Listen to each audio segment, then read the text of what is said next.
SIR लाने की ज़रूरत क्या थी?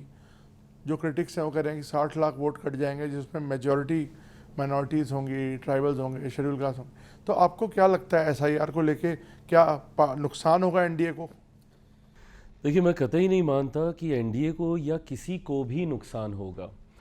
नुकसान सिर्फ उस सोच को होगा जो समाज में एक असामाजिक तत्वों के माध्यम से चुनाव प्रणाली को प्रभावित करने का प्रयास करती हैं। ऐसे में एसआईआर की जो प्रक्रिया है, इसको लाने के पीछे का उद्देश्य ये रहा है कि जो ऐसे लोग हैं जो निवासी नहीं हैं हमारे देश के, जो दूसरे देश से आए हुए हैं, जिन्हें हम लोग घुसपैठिया कई बार हम लोग कहते हैं, या जो विदेशी हैं, ऐसे लोगों को चिन्हित कर कर इस प्रक्रिया से बाहर किया जाए। ये एक बहुत बड़ा अधिकार होता है। मताधिकार हमारे देश के सबसे बड़े अधिकारों में से एक है। इसका कोई नाजायज़ लाभ उठाए, ये कतई उचित नहीं है और ऐसे नहीं होने दिया जाना चाहिए। और समय समय पर इसीलिए इस प्रक्रिया का पालन भी किया जाता है। देश जब से आज़ाद हुआ 4 बार इस प्रक्रिया का पालन किया जा चुका है। इस बार भी कारण इसके पीछे विपक्ष ही रहा है, क्योंकि विपक्ष ही बार बार हर चुनाव के बाद चुनाव आयोग का दरवाज़ा खटखटाता था और बार बार ये शिकायत करता था कि वोटर लिस्ट में धांधली हुई है, वोटर लिस्ट में गड़बड़ी हुई है। लोकसभा चुनाव के बाद भी इन लोगों ने ऐसा ही किया, दिल्ली चुनाव के बाद, महाराष्ट्र के चुनाव के बाद, तो अभी तक ये लोग हम लोग को कोसते ही इसी बात को कहकर हैं कि आप लोगों ने वोटर लिस्ट में धांधली की है। तो ऐसे में जब आप इस बात का अविश्वास पैदा कर रहे हैं कि वोटर लिस्ट में किसी तरीके की धांधली हुई है या वो प्रक्रिया सही नहीं है, तो उसको सुचारू करने के लिए या उसको सही करने के लिए एक इंटेंसिव रिवीजन की ज़रूरत थी और उसी को आज अपनाया जा रहा है। पर आज जब उस इंटेंसिव रिवीजन को अपनाया जाता है तो विपक्ष फिर से भ्रमित करने का काम करता है कि भाई वोटर लिस्ट के साथ हम लोग छेड़छाड़ कर रहे हैं, बल्कि इस प्रक्रिया को सेम उसी रूप में अपनाया जा रहा है जिस रूप में इससे पहले में इस प्रक्रिया का पालन किया गया था। सिर्फ पूरा का पूरा फॉर्मेट वैसा ही, सिर्फ अगर इसमें एक बदलाव किया गया है तो सिर्फ टेक्नोलॉजी को लेकर बदलाव हुआ है। पहले आपको फिजिकली जाके डॉक्यूमेंटेशंस आपको सबमिट करने होते थे, अब आप इसको ऑनलाइन भी कर सकते हैं। इसके अलावा इसके प्रोसेस में कहीं कोई और बदलाव नहीं किया गया है। आप जाएंगे चुनाव आयोग शिकायत करने, चुनाव आयोग आपकी शिकायत को गंभीरता से लेते हुए जब उसके लिए एक रास्ता निकालता है, उस रास्ते पे भी आपको शिकायत होती है। हकीकत ये है, विपक्ष ने एक नए राजनीति का तरीका ढूंढ लिया। आजकल ये लोग हर विषय को लेकर जनता को भ्रमित करने का कार्य करते हैं। उदाहरण के तौर पर लोकसभा का जब चुनाव हुआ, इन्होंने पूरा चुनाव ये कहते हुए इन लोगों ने बिता दिया कि अगर मोदी तीसरी बार आ गए तो देश से आरक्षण समाप्त हो जाएगा, संविधान की हत्या हो जाएगी, लोकतंत्र की हत्या हो जाएगी। आज 1 साल से ज़्यादा हो गया चुनाव हुए, नई सरकार बने हुए। आप बता दीजिए कहाँ का लोकतंत्र समाप्त हुआ या कहाँ का संविधान समाप्त कर दिया गया या किसका आरक्षण छीन लिया गया। इसी प्रकार इन लोगों ने सीए जब आया था, एक नागरिकता देने वाले कानून को इन लोगों ने नागरिकता छीनने वाला कानून बताकर देश भर में आगजनी का माहौल बना के रखा था। ऐसे में आज सीए को इतना समय हो गया, बता दीजिए किसकी नागरिकता छीन ली गई। उस वक्त भी माइनॉरिटीज़ को ही इन लोगों ने टारगेट किया था और कहा था कि इसमें से जितने माइनॉरिटीज़ हैं उनकी नागरिकता छीन ली जाएगी। किसकी नागरिकता छीन ली गई? अब उसी प्रकार एसआईआर को लेकर भी, और इसमें भी माइनॉरिटीज़ को ही भ्रमित किया जा रहा है कि भाई माइनॉरिटीज़ की नागरिकता छीन ली जाएगी। बल्कि जो आंकड़े सामने आए हैं, अगर मैं बिहार की मैं बात करूँ तो उसमें पटना, जो कि अर्बन वोटर्स हैं, जिसको कहीं ना कहीं आप एनडीए का वोटर, भाजपा का वोटर कहा जाता है, सबसे ज़्यादा तो वहाँ से लोगों के नाम कटे हैं। तो सिर्फ झूठ बोलना, लोगों को डरा कर अपने पक्ष में करना, ये विपक्ष की राजनीति का हिस्सा बन गया और वही प्रयास ये लोग एसआईआर को लेकर भी कर रहे हैं। सर, तेजस्वी, राहुल गांधी, पूरा ऑपोजिशन एक यूनाइटेड हो गया इस इशू पर, तो आपको डर नहीं लगता कि कहीं ना कहीं जैसे पहले लोगों ने वोट को गैल्वेनाइज किया और टोटल नंबर गिरा, इस बार भी कुछ इसका इम्पैक्ट हो सकता है बिहार चुनाव? देखिए, मैं नहीं मानता आज की तारीख में लोग इतने जागरूक हैं और उनको समझ में आता है कि कौन सी बात का राजनीतिकीकरण करने के उद्देश्य से जनता को भ्रमित किया जा रहा है। बिहार के लोग इन बातों को भली भांति जानते हैं। विपक्ष को किस तरीके से आपको डराने का कार्य करता है, कई चुनाव में निरंतरता में बिहार के लोगों ने इस बात का अनुभव किया है। मैं नहीं मानता कि बिहार के लोग इनकी इन बातों में आएंगे। इनका ये कहना कि भैया चुनाव से ठीक पहले क्यों, ये देश भर में इस प्रक्रिया को लागू किया जाएगा। इंटेंसिव रिवीजन को देश के हर एक राज्य में लेकर जाया जाएगा। ये संजोग है कि सबसे पहले बिहार में चुनाव हो रहे हैं, तो इसीलिए इसका असर पहले बिहार में दिखेगा। बट मैं नहीं मानता कि विपक्ष की बातों में बिहारी आने कुछ वाले लोगों का कहना है कि इन्हीं सेव वोटर्स ने लोकसभा में भी रिजल्ट जो चुनाव के नतीजे आए वही इम्पैक्ट हुआ, तो फिर अब अचानक से बदलने की क्या जरूरत पड़ गई? मैं वही, क्योंकि विपक्ष ही चाहता था, क्योंकि विपक्ष को ही विश्वास नहीं था। बार बार आप जाते हैं और दिक्कत इस बात की है कि आप हर चुनाव में एक नया बहाना ढूंढने का प्रयास करते हैं अपनी हार को छुपाने के लिए। जितना समय ये लोग नए बहाने को तैयार करने में लगाते हैं, अगर उतना समय ये लोग आत्ममंथन में लगा लें कि भाई विपक्ष क्यों चुनाव हार रहा है, तो संभवतः इनका कुछ भला होगा। इन लोगों ने इससे पहले ईवीएम पे ठीकरा ये फोड़ते थे। आज ईवीएम सही हो गई। आज कोई विपक्ष नहीं जाता ईवीएम की शिकायत करने।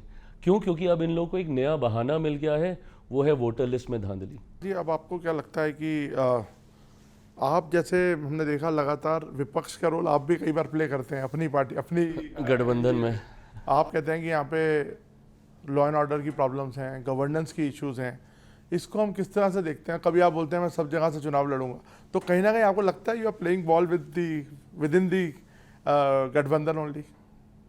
मेरा इतिहास ऐसा रहा है कि मेरी इस छवि को बहुत सहज रूप से स्वीकार कर लिया जाता है कि शायद मैं कोई प्रेशर पॉलिटिक्स कर रहा हूँ या with in the alliance I am trying to create ripples.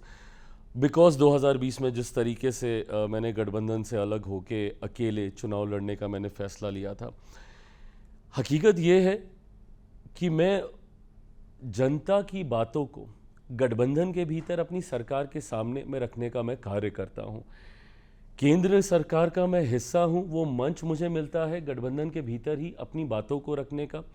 मैं पॉलिसी मेकिंग का हिस्सा हूँ, इसीलिए जब केंद्र सरकार से जुड़े हुए विषय आते हैं तो मुझे कैबिनेट के भीतर वो मौका मिलता है अपनी बातों को, अपने सुझावों को, अपने कंसर्न्स को वहाँ पे टेबल करने का। पर क्योंकि बिहार में मैं सरकार का हिस्सा नहीं हूँ, मैं सरकार का समर्थन कर रहा हूँ, मेरा कोई विधायक ही नहीं है, तो मैं सरकार का हिस्सा हो भी नहीं सकता हूँ। तो ऐसे में जब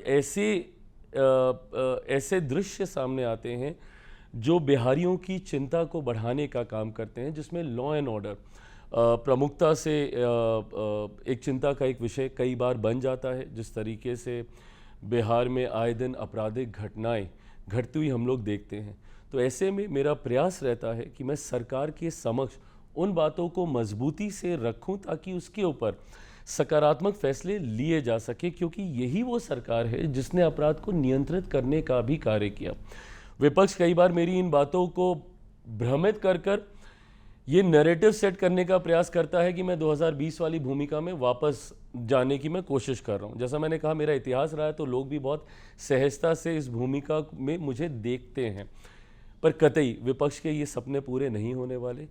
जिस गठबंधन में मैं हूँ और आज की तारीख में बिहार में ये NDA alliance, I think it is a winning combination. हम 5 दलों का जो ये गठबंधन है, ये अपने में एक विनिंग कॉम्बिनेशन है। एक ऐतिहासिक जीत की ओर हम लोग अग्रसर होंगे। मैं ये मानता हूँ कि इस बार हम लोग ऑल टाइम हाई 225 से ज़्यादा सीटें जीत कर इस बार एनडीए सरकार बनाएगा। आप कह रहे हैं हम साथ साथ हैं? बिल्कुल हम साथ साथ हैं।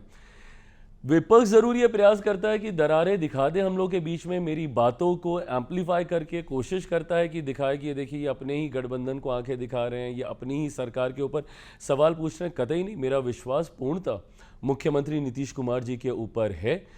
उनको बिहार की जनता ने सुशासन बाबू का नाम दिया। क्यों? क्योंकि उनके कार्य के आधार पर आज भी अगर बिहार में कानून व्यवस्था बिगड़ती है तो एकमात्र व्यक्ति जो अपने अनुभव से उन परिस्थितियों को नियंत्रित कर सकता है, तो उनका नाम नीतीश कुमार ही है। राज जी, आपको लगता नहीं कि बिहार एक, आपने देखा होगा वहाँ की डेमोग्राफी भी, अब यूथ बहुत है बिहार में, तो आपको लगता नहीं है कि यंग लीडरशिप की भी ज़रूरत है? तो अभी भी आप नीतीश बाबू के काफ़ी साल हो गए हैं उनको यहाँ पे, और अभी उनकी तबीयत को लेके भी कई लोग सवाल उठाते हैं, कुछ पब्लिक में हमने एक्शंस भी देखे। तो are you confident that he is fit enough to lead another 5 years? आपको लगता नहीं कि आपके जैसा युवा या कोई और लीडरशिप आगे आनी चाहिए, उनका एक्सपीरियंस यूज होना चाहिए? I'm absolutely confident that he is perfectly fit and fine to continue for another 5 years. I wish कि और ज़्यादा वो स्वस्थ रहें और लंबे समय तक उनके अनुभव का लाभ हमारे राज्य को मिले। पर आज की तारीख में जिन परिस्थितियों में बिहार है, यंग लीडरशिप है, और मुझे लगता है कि वो एक ग्रेजुअल जनरेशनल शिफ्ट होता ही है हर राज्य में, हर सरकारों में, हर दल में ये जनरेशनल शिफ्ट हम लोगों ने देखा है। बट अगर आप आज की तारीख का आप जिक्र करें, जिन परिस्थितियों से बिहार गुजर रहा है, ऐसे में एक अनुभवी नेतृत्व की ज़रूरत है। आज की तारीख में बिहार 90 के दशक जंगल राज जिस दौर से बिहार को निकालकर यहाँ तक जो व्यक्ति लेकर आया है, मैं ये मानता हूँ कि अगले 5 साल बिहार को उन्हीं के ही नेतृत्व की ज़रूरत है। अब हम देखते हैं 3 यंग लीडर्स, चिराग पासवान आगे रहते हैं, उधर तेजस्वी हैं, प्रशांत किशोर एक और फैक्टर आ गए हैं। कैसे देखते हैं ये एक fight between the youths? I don't think it's a fight between the youth. I think ये लोकतंत्र की खूबसूरती है कि जितने विकल्प जनता के सामने आए, हर यंग नेतृत्व अपनी सोच के साथ जनता के सामने जा रहा है। अंतोगत्वा ये फैसला बिहार की जनता को ही लेना है कि किसकी सोच के साथ वो ज़्यादा सहमत है। जहाँ एक तरफ मेरे छोटे भाई हैं तेजस्वी, जो एक MY समीकरण के साथ पुनः उसी पुरानी राजनीति को आगे बढ़ाने का कार्य कर रहे हैं, जो उनके पिता के ज़माने में जिस तरीके से जात पात धर्म मज़हब में बांटने की राजनीति होती थी, जिसका मैं कतई पक्षधर नहीं हूँ। उनकी एक अलग राजनीतिक सोच है जहाँ पे सांप्रदायिकता, जातीयता को वो बढ़ावा देते हैं। उनके MY समीकरण में जहाँ M पूरी तरीके से सांप्रदायिकता को बढ़ावा देता है, तो Y जातीयता में बिहारियों को बांटने का प्रयास करता है। वहीं मेरा एक MY समीकरण है जहाँ मेरे M में महिलाएं हैं और मेरे Y में युवा हैं। लोकसभा का चुनाव मात्र 5 सीटों पे मैंने लड़ा, पर उसमें मैंने अपने MY समीकरण को पूरी तरीके से प्रस्तुत करने का मैंने कार्य किया। 5 में से 4 युवा सांसद हैं मेरे, 2 महिलाएं हैं। नारी शक्ति अधिनियम का पूर्णतः पालन मैंने लोकसभा चुनाव के दौरान मैंने करने का कार्य किया। तो ऐसे में अलग अलग विचारधाराएं हैं, अलग अलग सोच है। मैं बिहार फर्स्ट, बिहारी फर्स्ट के साथ बिहार को एक विकसित राज्य बनाने की सोच, विजन के साथ मैं आगे बढ़ रहा हूँ। बिहार फर्स्ट, बिहारी फर्स्ट पे मैंने बहुत कार्य किया है। आप बिहार से जुड़ी हुई किसी भी समस्या का जिक्र मेरे सामने करें, उसका समाधान मेरे पास है। कैसे बिहार में हम लोग रेवेन्यू जनरेट कर सकते हैं, कैसे उद्योग लगा सकते हैं, कैसे शिक्षा प्रणाली को हम लोग बेहतर कर सकते हैं, कैसे प्रति व्यक्ति आय को हम लोग बढ़ावा दे सकते हैं, कैसे किसानों की मदद कर सकते हैं, कैसे बाढ़ सुखाड़ से बिहार को हम लोग निजात दिला सकते हैं। इन तमाम विषयों पर मैंने अध्ययन किया है। अभी आपको कौन रोक रहा है सब करने से? अभी तो सरकार में आप पार्टनर हैं, आपका इन्फ्लुएंस है, आप अभी भी कर सकते हैं ये बात। तो इसके लिए वो जीतने की जरूरत क्या है दोबारा? मैं पुनः दोहराता हूं कि मैं बिहार सरकार का मैं हिस्सा नहीं हूं, मैं समर्थन कर रहा हूं। और मैं मानता हूं कि उस समर्थन में आज की तारीख में मैं अपनी सोच को मैं शामिल कर सकता हूं, जो ग्रेजुअली अब करने का हम लोग कार्य कर रहे हैं। एक और बात हम लोग को बिहार के लिए समझने की ज़रूरत है कि एक लंबे समय के बाद बिहार को डबल इंजन की सरकार का लाभ अब मिलने लगा है। बिहार की ये विडंबना रही है that for the longest time Bihar में विरोधाभास की सरकारें थीं। 2000 का वो दशक आप याद करें, जब केंद्र में UPA की सरकार होती थी, तब बिहार में NDA की सरकार होती थी। 2014 में जब केंद्र में NDA की सरकार आई, तो बिहार में महागठबंधन की सरकार आ गई। तो जब विरोधाभास की सरकारें होती हैं, तो ऐसे में डिफरेंस ऑफ ओपिनियन केंद्र सरकार, राज्य सरकार जो संघीय ढांचा है उसमें होने लगते हैं। केंद्र सरकार की परियोजनाएं राज्य सरकार लागू नहीं करती, राज्य सरकार की योजनाओं को केंद्र सरकार स्वीकृति नहीं देती। इस बात का नुकसान बिहारियों को एक लंबे समय तक हुआ है। पर आज जब डबल इंजन की सरकार है, आप देखिए कोई सामान्य परिस्थिति नहीं है। मेरे प्रधानमंत्री तीसरी बार प्रधानमंत्री पद की शपथ लेने के बाद तब से लेके आज तक विदिन अ ईयर 8 बार बिहार जा चुके हैं, और जितनी बार जाते हैं हज़ारों करोड़ की योजनाओं को बिहार के लिए समर्पित करके आते हैं। तो ऐसे में अब धीरे धीरे वो विकसित बिहार बनने की ओर बिहार और बिहारी बढ़ चुके हैं, और ऐसे में बिहार फर्स्ट, बिहारी फर्स्ट का भी एक योगदान है। PK का कितना बड़ा फैक्टर है? क्योंकि वो कहते हैं कि स्पेशल स्टेटस की बात होती है, और जब प्रधानमंत्री बाहर जाते हैं तो बुलेट ट्रेन की बात करते हैं, यहाँ आते हैं तो इतने बड़े प्रोजेक्ट्स, उनके विजनरी प्रोजेक्ट्स नहीं होते। PK फैक्टर को आप किस तरह से देखते हैं? ये आई थिंक आने वाला चुनाव बताएगा कि वो कितना बड़ा फैक्टर है, नहीं है। वो एक अपनी सोच के साथ वो राजनीति में आए हैं, बिहारियों के साथ संवाद स्थापित करने का वो प्रयास कर रहे हैं। अब वो फैक्टर बनेंगे या नहीं बनेंगे, मुझे लगता है समय काफ़ी आपके साथ वो विचारधारा मिलती है। जैसे आप कह रहे हैं सॉल्यूशंस हैं, वो भी क्लेम करते हैं यूथ के लिए उनके पास सॉल्यूशंस हैं। बिहार में इंडस्ट्रियलाइजेशन और बिहार में रेवेन्यू जनरेशन, वो भी इस तरह की बातें कर रहे हैं जो आप कर रहे हैं। तो कहीं ना कहीं एक क्लैश ऑफ थॉट्स तो नहीं है? क्लैश ऑफ थॉट्स नहीं है। जैसा मैंने कहा कि बिहारियों के पास जितने विकल्प हों उतना अच्छा है। ये लोकतंत्र को और ज़्यादा सशक्त करता है, और ज़्यादा मजबूत करता है। उन विकल्पों में से बिहार के नेतृत्व के लिए, बिहार को आगे लेकर जाने के लिए किसकी विचारधारा सही है, मुझे लगता है ये बिहारियों के पास विकल्प है। आने वाले समय में चुनाव सर पर हैं, बिहारी फैसला लेंगे। तो बिहार फर्स्ट, बिहारी फर्स्ट, इस पर आप कैसे इम्प्लीमेंटेशन करेंगे? अगर आप लोगों की सरकार आती है तो कैसे एग्जीक्यूशन होगा इसका सर? मैं चाहूँगा कि इसको गवर्नमेंट एजेंडा का इसको हिस्सा बनाया जाए, और मुझे उम्मीद है आने वाले दिनों में एक मजबूत भागीदारी मेरी होगी बिहार की सरकार में। और बिहार फर्स्ट, बिहारी फर्स्ट सिर्फ एक सोच नहीं है, एक विकसित बिहार के निर्माण का एक कंप्लीट रोड मैप है। और मैं चाहता हूँ कि बिहार सरकार आने वाले दिनों में उसको सरकार का एजेंडा के तौर पे, गवर्नमेंट एजेंडा के तौर पर उसको शामिल कर कर इसको धरातल पर उतारने का कार्य करे। अब आपने बिहार फर्स्ट, बिहारी फर्स्ट की बात कर ली। आप कहते हैं कि हम इसमें रेवेन्यू लेके आएंगे बिहार में। बिहार हमेशा से रेवेन्यू जनरेटिंग स्टेट नहीं रहा है, और जो माइग्रेशन है वो एक बहुत बड़ा मुद्दा रहा है। इस पर किस तरह से आप एड्रेस करेंगे? देखिए, पलायन पर रोक तभी संभव है जब बिहार में वो इंफ्रास्ट्रक्चर डेवलपमेंट हम लोग कर पाएँ, एक ऐसा इकोसिस्टम हम लोग तैयार कर पाएँ जहां बिहार में ही उद्योग हों, ताकि रोज़गार के लिए किसी बिहारी को बाहर ना जाना पड़े, जहां बिहार में ही शिक्षा प्रणाली इतनी मजबूत हो। आज की तारीख में मुझे इस बात की तकलीफ होती है जब मैं देखता हूं कि मेरे बच्चे कोटा जाते हैं पढ़ने के लिए। अब कोटा में पढ़ने वाला बिहारी, पढ़ाने वाला बिहारी, अधिकांश शैक्षिक संस्थानों के मालिक वहां पे बिहारी, पर व्यवस्था राजस्थानी। ये व्यवस्था जब तक हम लोग पटना में, भागलपुर, दरभंगा, अलग अलग जिलों को चिन्हित कर कर जब तक हम लोग वो एजुकेशनल हब नहीं बनाएंगे, तब तक इस व्यवस्था को, जो बच्चे जो बाहर जाते हैं उसको हम लोग रोक नहीं पाएंगे। अब होता क्या है कि जब बच्चा पढ़ने के लिए बाहर जाता है, उसके बाद वो वहीं से दूसरे राज्यों में जाकर नौकरी ढूंढता है, वहीं पे नौकरी करता है, वहीं पे घर खरीदता है, वहीं पे शादी करता है, वहीं पे बच्चे पैदा करता है, और फिर उसी राज्य का या उस देश का होके रह जाता है जिस देश में वो पलायन करके गया।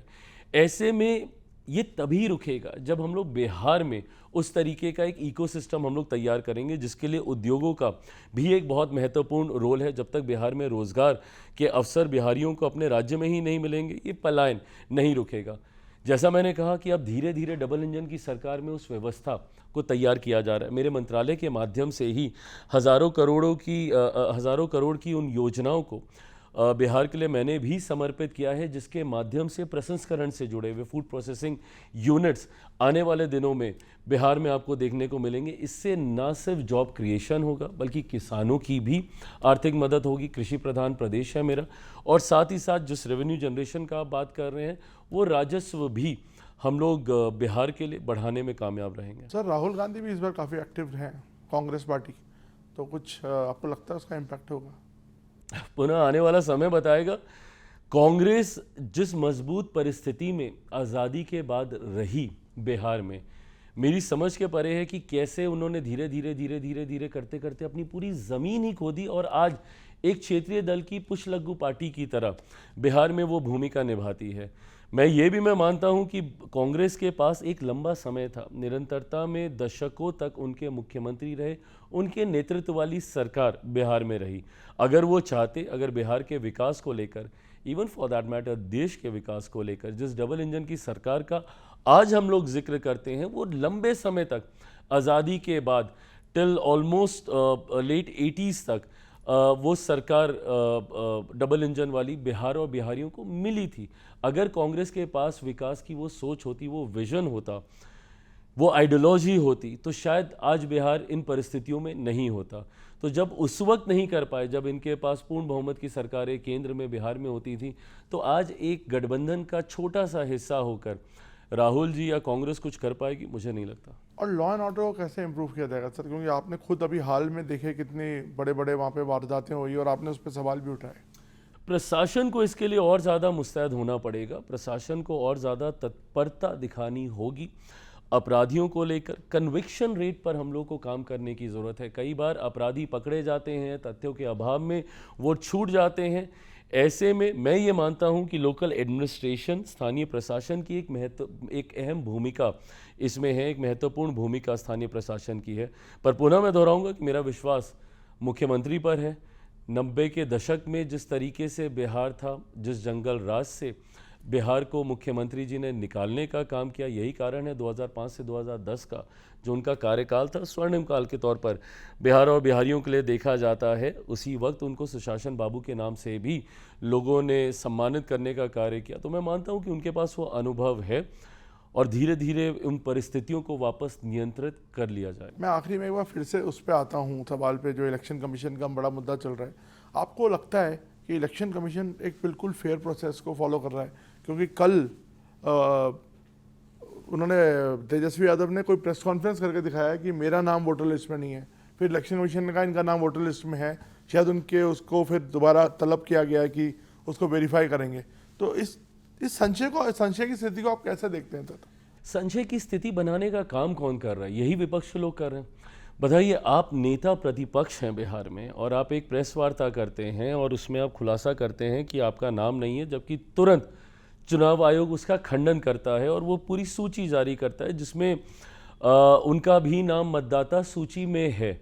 अब ऐसे में सवाल उठ रहे हैं कि क्या उनके पास 2 वोटर कार्ड हैं, क्या उनके पास 2 वोटर आईडी हैं?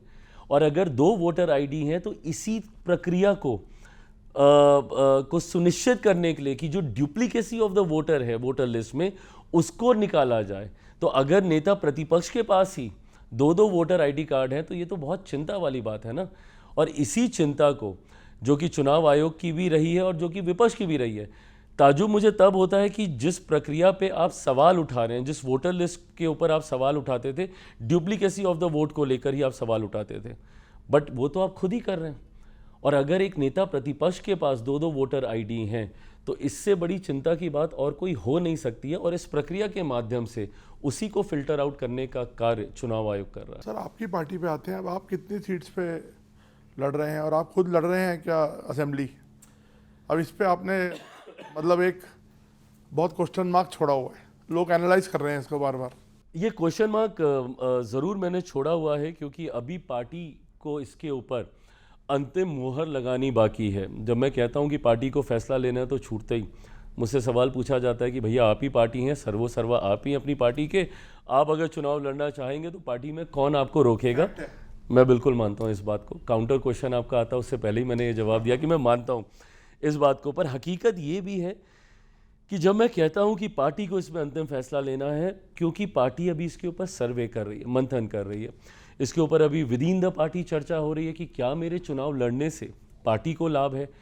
ये प्रयोग कई बार कई दलों ने किया है। भारतीय जनता पार्टी ने कई बार इस प्रयोग को किया जब उन्होंने अपने सांसदों को विधानसभा के चुनाव में उतारने का काम किया, कई केंद्रीय मंत्रियों को उन्होंने विधानसभा के चुनाव में उतारने का काम किया और कई बार उनको उसका लाभ भी मिला है। ऐसे में क्या मेरे विधानसभा के चुनाव लड़ने से मेरी पार्टी को इसका लाभ होता है? क्या मेरे गठबंधन को इसका लाभ होता है? क्योंकि कई बार ये भी देखा गया है कि जब कोई बड़ा नेता विधानसभा का चुनाव लड़ने के लिए उतरता है तो पूरा सिस्टम पार्टी का, पूरा संगठन पार्टी का उन्हीं के चुनाव को मैनेज करने में लग जाता है। तो क्या कहीं इसका नुकसान हम लोग को नहीं होगा? इन तमाम चीज़ों को लेकर पार्टी अभी चर्चा कर रही है। मेरी आप व्यक्तिगत राय पूछें तो मैं ज़रूर चाहता हूँ कि मैं बिहार विधानसभा का मैं चुनाव लड़ूँ। मेरा राजनीति में आने का कारण ही बिहार और बिहारी रहे हैं। सब जानते हैं कि मैं दिल्ली में रहा हूँ, दिल्ली में पला बढ़ा हूँ, मुंबई में मैंने काम किया और मैंने देखा है किस तरीके से कठिन परिस्थितियों में बिहारी दूसरे राज्यों में रहने के लिए मजबूर हैं। ऐसे में उस वक्त ये फैसला लेना कि मुझे वापस बिहार जाना है, इसी सोच के साथ था कि बिहारियों के खोए हुए गौरव को, बिहारियों की परिस्थिति को कैसे बेहतर किया जा सके। तीसरी बार का सांसद हूँ, इस बात का अनुभव मैं कर चुका हूँ कि केंद्र में रहकर जिस बिहार फर्स्ट बिहारी फर्स्ट की सोच को मैं धरातल पर उतारना चाहता हूँ वो केंद्र में रहकर संभव नहीं होगा। इसके लिए बिहार वापस जाना होगा। ये बड़ी बात आप बोल रहे हैं कि मतलब अब रुख बिहार की तरफ है। बिल्कुल। तो मतलब आगे की पॉलिटिक्स आप अब दिल्ली में रहकर नहीं, बिहार में रहकर करना चाहते हैं? जैसे मैंने कहा कि मेरा राजनीति में आने का कारण ही बिहार और बिहारी रहे हैं और ऐसे में मैं दिल्ली में रहकर मैं उन व्यवस्थाओं को वहाँ पे स्थापित कर सकूँ जिस सोच, जिस उद्देश्य के साथ मेरा राजनीति में आना हुआ, वो नहीं संभव हो पा रहा है। तो ऐसे में मैं चाहता हूँ कि अब मैं बिहार की तरफ अपना रुख करूँ। और कितनी सीट्स आप लड़ना चाहते हैं, मतलब ये भी तो बताइए थोड़ा, कितनी सीट्स आपकी पार्टी को? मैं गठबंधन धर्म की मर्यादा को तोड़ूंगा अगर मैं सीटों को लेकर, सीटों की संख्या को लेकर, सीटों के चयन को लेकर कोई भी चर्चा सार्वजनिक मंच पर पहले करूं और गठबंधन के भीतर बाद में करूं। मुझे लगता है अभी ये सारी बातें गठबंधन के भीतर होनी बाकी हैं, जल्द हो जाएंगी, बहुत एमिकेबली हो जाएंगी। विपक्ष कई बार हम लोग पक्का एमिकेबली हो जाएंगे। पक्का एमिकेबली हो जाएंगी। लोकसभा के वक्त भी ये प्रश्न चिन्ह हम लोग की तरफ ज़्यादा थे कि एनडीए में कैसे सीटों का बंटवारा होगा, जबकि ये परेशानी महागठबंधन की ओर ज़्यादा है। लोकसभा के दौरान भी बहुत एमिकेबली हो गया था, उतनी ही सहजता से विधानसभा में भी हो जाएगा। कुछ नंबर तो दीजिए सर, कितने जीतने की आपको लगता है इस बार चांस है? मैं स्ट्राइक रेट पे ज़्यादा काम करूंगा पुनः लोकसभा की तरह, और मैं चाहूँगा कि मैं जितनी सीटें लूँ उतनी जीतूँ। लोकसभा में मेरा 100% स्ट्राइक रेट रहा, विधानसभा में भी मैं अपना 100% मैं स्ट्राइक रेट में रखना चाहता हूँ, उसको बरकरार रखना चाहता हूँ। ऐसे में मैं ये मानता हूँ कि गठबंधन के भीतर हर वो दल जो जहाँ पे मजबूत है, जिसके पास विनेबिलिटी फैक्टर ज़्यादा मजबूत है, वो सीट उस दल के पास जानी चाहिए। So rather than the number of seats, my fight would be for the quality of seats. तो चिराग जी, लास्ट में मैं बोल रहा हूँ, इसका इंटरप्रिटेशन हम ये बोल सकते हैं that you are more keen now to play a greater role in Bihar than in Delhi. Of course, yes. I see myself more in Bihar now. Role का जब आप जिक्र करते हैं, उसके आसपास बहुत सारे प्रश्न चिन्ह खड़े हो जाते हैं। मेरी भूमिका गठबंधन के एक मजबूत सहयोगी के तौर पर गठबंधन के नेतृत्व वाली सरकार के माध्यम से बिहार को एक विकसित राज्य बनाने की होगी।